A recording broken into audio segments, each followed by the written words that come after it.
Il-Federazzjoni Kaċċaturi Nassaba Konservazzjonisti l-FKNK ippreżentat lill-Ministru Għal Għawdex Clint Camilleri numru ta' proposti biex jinfetaħ staġun għal kaċċa tal-gammin fir-rebbija tal-2025 u biex ikun permess il-qbid tagħhom bl-użu ta' xbieki tradizzjonali bħala parti minn proġett ta' riċerka xjentifika. Il-perjodu mitlub huwa bejn il-21 ta' April u l-4 ta' Mejju b'limitu ta' 1500 ta' sfur.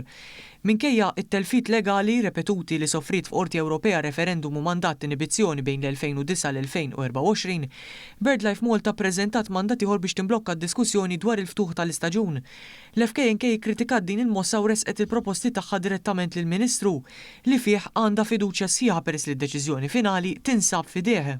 Illum l-istess BirdLife Malta mhux qed tirrispetta l-sfera demokratika li suppost dal-pajjiż huwa mibni kostituzzjonalment fuq demokrazija biex lanqas dan is-suġġett jiġi diskuss fil-kumitat kompost bil-liġi li dak li jseħħ il-Kumitat Ornis.